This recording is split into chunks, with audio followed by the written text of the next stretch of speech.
ബേസിൽ ജോസഫിനെ നായകനാക്കി ജ്യോതിഷ് ശങ്കർ സംവിധാനം ചെയ്ത ചിത്രമായിരുന്നു പൊന്മാൻ. സിനിമയിൽ പി അജേഷായി ബേസിൽ ജോസഫ് എത്തിയപ്പോൾ മരിയാനോ എന്ന കഥാപാത്രത്തെ അവതരിപ്പിച്ചത് സജിൻ ഗോപു ആയിരുന്നു. രോമാഞ്ചം, ആവേശം ഉൾപ്പെടെ മുമ്പുള്ള സിനിമകളിലേറെ ചിരിപ്പിച്ച സജിൻ ഒരു നെഗറ്റീവ് റോളിലാണ് പൊന്മാനിലെത്തിയത്. ഇപ്പോൾ പൊന്മാൻ സിനിമ കണ്ടിട്ട് ചിയാൻ വിക്രം സംവിധായകൻ ജ്യോതിഷ് ശങ്കറിനോട് തൻ്റെ കഥാപാത്രത്തെക്കുറിച്ച് പറഞ്ഞതിനെക്കുറിച്ച് പറയുകയാണ് സജിൻ ഗോപു. ആവേശത്തിലെ അംബാനെ കണ്ട് സെലിബ്രിറ്റീസായ ആരെങ്കിലും വിളിക്കുകയോ മെസ്സേജ് അയക്കുകയോ ചെയ്തിട്ടുണ്ടോ എന്ന ചോദ്യത്തിന് മറുപടി നൽകുകയായിരുന്നു നടൻ.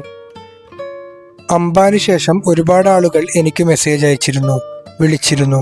ചിലർ എന്നെ അല്ലാതെ ഡയറക്ടർ ജിത്തു മാധവനെ വിളിച്ചിട്ട് എന്നെക്കുറിച്ച് സംസാരിച്ചിട്ടുണ്ട്. ആവേശം കണ്ടിട്ട് അദ്ദേഹത്തെ വിളിച്ചവർ എന്നെക്കുറിച്ച് സംസാരിച്ചതാണ് അതൊക്കെ. പിന്നെ ഈയിടെ ജ്യോതിഷ് ശങ്കറിനെ ചിയാൻ വിക്രം വിളിച്ചിരുന്നു. അന്ന് പൊന്മാൻ സിനിമ കണ്ട് എന്നോട് വലിയ ദേഷ്യം തോന്നിയെന്ന് പറഞ്ഞു. എൻ്റെ അതിലെ ക്യാരക്ടർ കണ്ടിട്ടാണ് ദേഷ്യം തോന്നിയത്. അംബാൻ എന്ന കഥാപാത്രത്തിൽ നിന്നും പൊന്മാനിലേക്ക് വരുമ്പോൾ അത് വളരെ വ്യത്യസ്തമായിരുന്നു. പൊന്മാൻ കണ്ടിട്ട് എന്നെ ഇടിക്കാനും അടിക്കാനുമുള്ള ദേഷ്യം തോന്നിയെന്ന് വിക്രം സാർ ജ്യോതിഷ് ശങ്കറിനോട് പറഞ്ഞിട്ടുണ്ട്. അത് ആ കഥാപാത്രം വർക്കായതിന് തെളിവാണ്.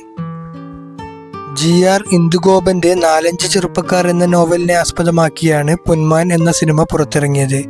ഇന്ദുഗോപനും ജസ്റ്റിൻ മാത്യുവും ചേർന്ന് തിരക്കഥ ഒരുക്കിയ പൊന്മാനിൽ ബേസിൽ ജോസഫിനെയും സജിൻ ഗോപുവിനെയും കൂടാതെ ലിജോ മോൾ ജോസ്, ആനന്ദ് മന്മഥൻ, ദീപക് പറമ്പോൾ, രാജേഷ് ശർമ്മ തുടങ്ങിയ മികച്ച താരനിരയാണ് ഒന്നിച്ചത്.